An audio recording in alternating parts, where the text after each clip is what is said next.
എല്ലാവർക്കും വിനീത നമസ്കാരം. ശ്രീമദ് ഭാഗവതം ദശമസ്കന്ധം അധ്യായം 72 ഇന്ന് ആരംഭിക്കുന്നു. സ്വർഗതുല്യവും മയം നിർമ്മിച്ചതുമായ സഭയില് ആ രാജാക്കന്മാരും ബ്രാഹ്മണരും നിറഞ്ഞിരിക്കുന്നു.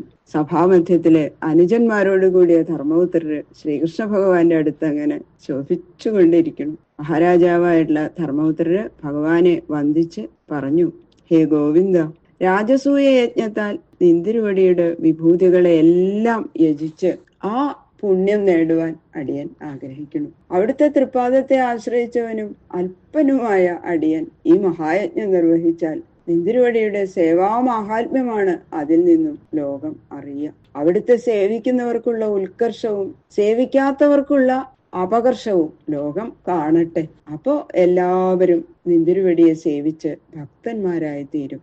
അതിന് അവിടുന്ന് അനുഗ്രഹിക്കണേ. ധർമ്മപുത്രരുടെ ഈ പ്രാർത്ഥന കേട്ട് ഭഗവാൻ ഞങ്ങൾ മന്ദഹസിച്ചു. എന്നിട്ട് പറഞ്ഞു, മഹാരാജാവേ, അങ്ങയുടെ ആഗ്രഹം നല്ലത് തന്നെ. അതിനെന്താ, ഒരു പ്രയാസം ഇല്ലല്ലോ. ആദ്യമായിട്ട് വേണ്ടത് ദിഗ്വിജയം ചെയ്ത് രാജാക്കന്മാരിൽ നിന്നും കപ്പം മേടിക്കണം. ലോകപാലന്മാരുടെ അംശമായ അങ്ങയുടെ അനുജന്മാരെ ദിഗ്വിജയത്തിനായിട്ട് സൈന്യസമേതം അയച്ചോളൂ. ഭക്തി കൊണ്ട് അങ്ങ് എന്നെ ജയിച്ചു കഴിഞ്ഞു. ദ്വാരകയിൽ നിന്നുള്ള കപ്പം ഞാൻ കൊണ്ടുവന്നിട്ടുണ്ട്. അത് ഭഗവാൻ വരുമ്പോ തന്നെ കപ്പം കൊടുക്കാൻ ഉദ്ദേശിച്ച് കൊണ്ടുവന്നിട്ടുണ്ടെന്ന് പറയാ. ഇതാ അങ്ങോട്ട് കേട്ടില്ലേ? ധർമ്മപുത്രങ്ങള് ആനന്ദാശ്രുക്കള് ഒഴുകാൻ തുടങ്ങി ധർമ്മപുത്രരുടെ നേത്രങ്ങളിൽ നിന്നും. അനുജന്മാര് 4 പേരെ 4 ദിക്കിലേക്കും ദിഗ്വിജയത്തിനായിട്ട് പറഞ്ഞയച്ചു.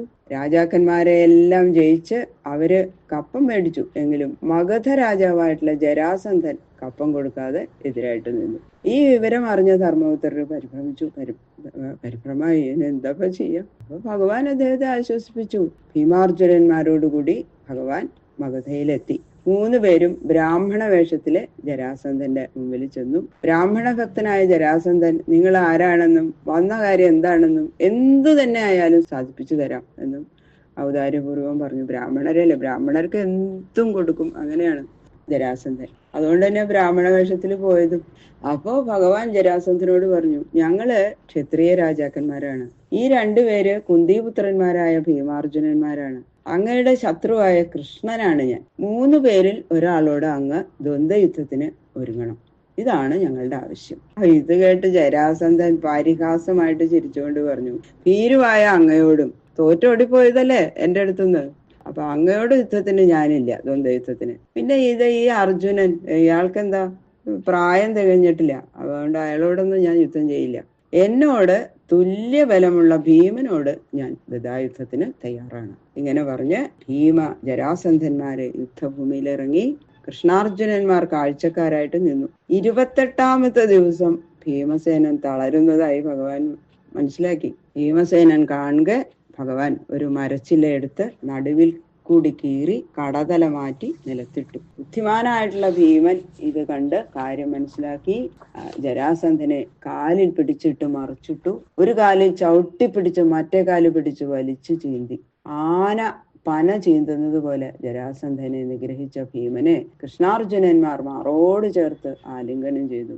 ജരാസന്ധന്റെ പുത്രനും ഭക്തനുമായ സഹദേവനെ ഭഗവാൻ മഗധയിലെ രാജാവായിട്ട് അഭിഷേകം ചെയ്തു.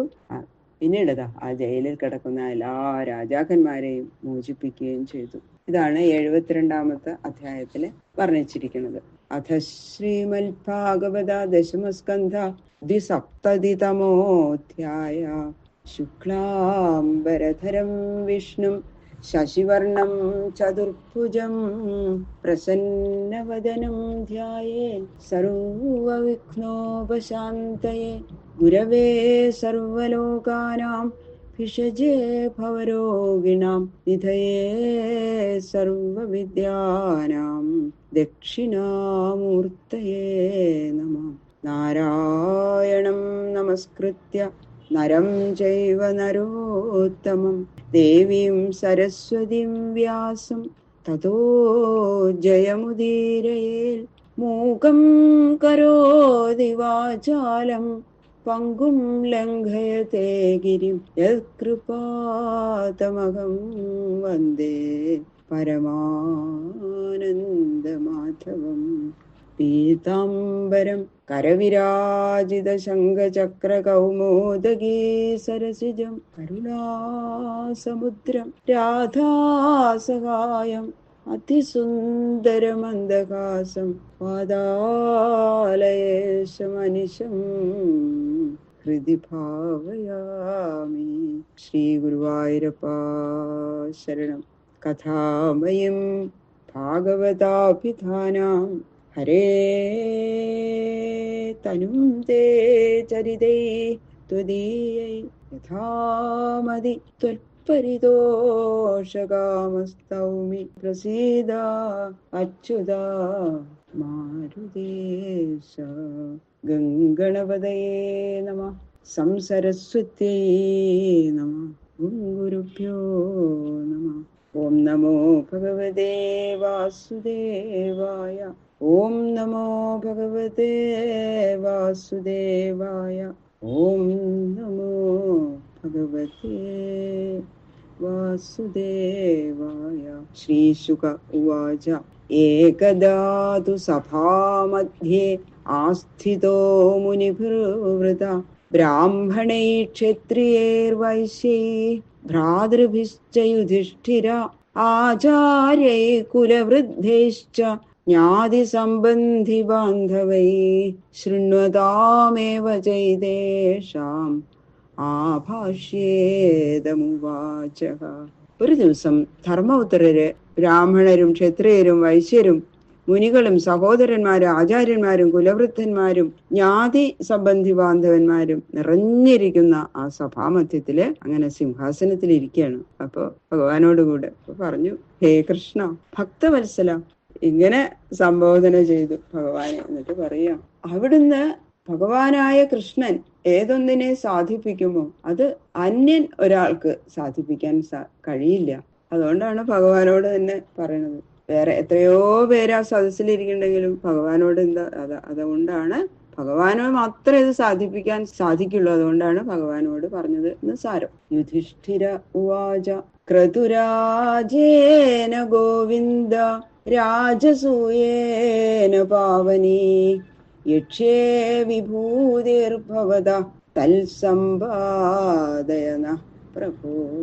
യുധിഷ്ഠിരൻ പറഞ്ഞു, ജീവരൂപേണ സകല ചരാചരങ്ങളിലും അധിവസിക്കുന്ന ഗോവിന്ദ, അവിടുത്തെ അംശങ്ങളായിരിക്കുന്ന ഇന്ദ്രാദിദേവന്മാരെ രാജസൂയം എന്ന ഉത്കൃഷ്ടയാഗത്താൽ ആരാധിക്കണമെന്ന് അടിയനൊരാഗ്രഹം. എല്ലാം നടത്താൻ സമർത്ഥനായ അവിടുന്ന് അത് ഞങ്ങൾക്ക് സാധിച്ചു തരണേ.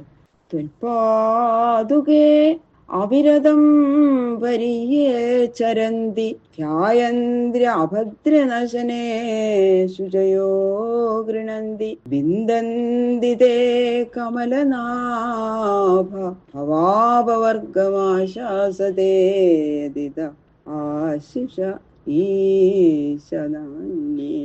രാജസൂയം ചെയ്യാൻ ചക്രവർത്തിമാർക്കല്ലേ അധികാരമുള്ളത്. അതുകൊണ്ട് അങ്ങക്ക് എങ്ങനെയാ അത് ചെയ്യാൻ സാധിക്കുക എന്ന് അങ്ങ് വിചാരിക്കണ്ട. എന്നിട്ട് പറയണേ, ഹേ കമലനാഭ, അവിടുത്തെ പാദകമലങ്ങൾ ദേഹം കൊണ്ട് യാതൊരുത്തരും സേവിക്കുന്നുവോ, മനസ്സുകൊണ്ട് യാതൊരുത്തർ ധ്യാനിക്കുന്നുവോ, അമംഗളം നശിക്കണമെന്ന വിചാരത്തോടെ യാതൊരുത്തൻ അങ്ങയുടെ നാമങ്ങൾ നാക്കുകൊണ്ട് ഉച്ചരിക്കുന്നുവോ, അവരുടെ സർവ പാപങ്ങളും നശിച്ച് പരിശുദ്ധന്മാരായി സംസാര ദുഃഖ സമുദ്രത്തെ കടന്ന് അവര് മോക്ഷം പ്രാപിക്കുന്നു. വല്ല കാര്യങ്ങളും ആഗ്രഹിക്കുന്നുണ്ടെങ്കിൽ അവർക്ക് മാത്രമേ ആ കാര്യം സാധിക്കുള്ളൂ. ഹേ ഈശ്വര, അങ്ങയുടെ അനുഗ്രഹം ആരിൽ ഇല്ലയോ, അവർ ചക്രവർത്തികളാണെങ്കിലും അവരുടെ ആഗ്രഹം സാധിക്കില്ല. അത് ഭഗവാന്റെ അനുഗ്രഹം ഉള്ളവര് സാമാന്യന്മാരാണെങ്കിലും അവരുടെ ആശകളെല്ലാം സാധിക്കും. അതാണ് ധർമ്മപുത്രർ പറഞ്ഞതിന്റെ സാരം. തദ്ദേവദേവ ഭവതശ്ചരണാരവിന്ദ സേവാനുഭാവമിക പശ്യതു ലോകയേഷ യേ ത്വാം ഭജന്തി ന ഭജന്ത്യുതവോഭയേഷാം നിഷ്ഠാം പ്രദർശയ വിഭോ കുരുസൃഞ്ജയാനാം. അതുകൊണ്ട് ഹേ വിഭോ, ഹേ ദേവദേവ, അവിടുത്തെ പാദപൽപ്പത്തെ സേവിക്കുന്ന ഭക്തന്മാരുടെ മാഹാത്മ്യം ഈ ലോകത്തിൽ തന്നെ പ്രത്യക്ഷമായിട്ട് കാണട്ടെ. കർമ്മം തന്നെ പ്രധാനമെന്ന് ധരിച്ചിരിക്കുന്ന കർമ്മഠന്മാരുടെയും ഭക്തിയെ ബഹുമാനിക്കാതിരിക്കുന്ന കുരുസൃഞ്ജയന്മാരുടെയും മോഹനിവൃത്തിക്കായി നിന്തിരുവടിയെ ഭജിക്കുന്നവരുടെയും ഭജിക്കാത്തവരുടെയും സ്ഥിതിഭേദത്തെ ഗുരുക്കൾക്കും സൃഞ്ജയന്മാർക്കും പ്രത്യക്ഷമായിട്ട് കാട്ടിക്കൊടുക്കാൻ കരുണയുണ്ടാവണേ. ന ബ്രഹ്മണസ്വപരഭേദമതിസ്തവസ്യാൽ സർവാത്മനഃ സമദൃശ സ്വസുഖാനുഭൂതേ സംസേവതാം സുരതരോരിവതേ പ്രസാദ സേവാനുരൂപമുദയോ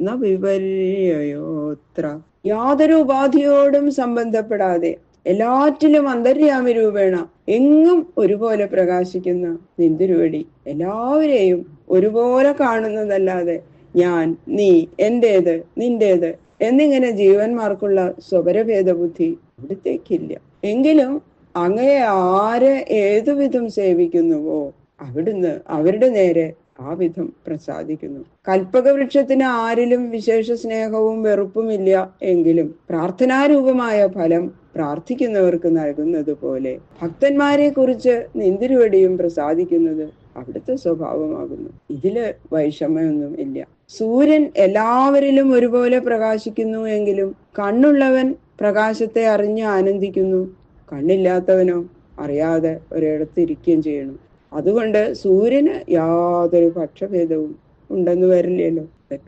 അങ്ങനെ ഇത് കേട്ടപ്പോ ഭഗവാൻ പറഞ്ഞു, ശ്രീ ഭഗവാനുവാച സമ്യക് വ്യവസിതം രാജൻ ഭവതാ ശത്രുകർശന കല്യാണീയേന തേ കീർത്തി ലോകാൻ അനുഭവിഷ്യതി. ഭഗവാൻ അരുളി ചെയ്തു, ഹേ രാജൻ, ഹേ ശത്രുക്കളെ നശിപ്പിക്കാൻ സമർത്ഥനായുള്ളവനെ, അങ്ങയുടെ പരിശ്രമം ഏറ്റവും നന്നായിരിക്കണം. അങ്ങയുടെ ആഗ്രഹം വളരെ നല്ലതാണ്. ഇങ്ങനെ ഈ രാജസൂയം ചെയ്തു കഴിഞ്ഞാൽ അങ്ങയുടെ ശോഭന കീർത്തി ലോകം മുഴുവനും വ്യാപിക്കും. ശത്രുകർശന എന്നാണ് സംബോധന. അപ്പൊ അങ്ങനെ ഭഗവാൻ എന്തുകൊണ്ടാ വിളിച്ചത്? ശത്രുക്കളെ ജയിക്കാൻ വേണ്ടുന്ന ശക്തി ഞാൻ അങ്ങേതാ പ്രവേശിപ്പിച്ചിരിക്കുന്നു. ഭഗവാൻ അപ്പോഴേക്കും തന്നെ ആ ശത്രുക്കളെ ജയിക്കാനുള്ള ശക്തി യുധിഷ്ഠിരന് നൽകി കഴിഞ്ഞു. അത് തന്നെ. ബാക്കിയുള്ള ശ്ലോകങ്ങള് നാളെ നോക്കാം. സർവത്ര ഗോവിന്ദ നാമ സങ്കീർത്തനം. ഗോവിന്ദ ഗോവിന്ദ ഗോവിന്ദ.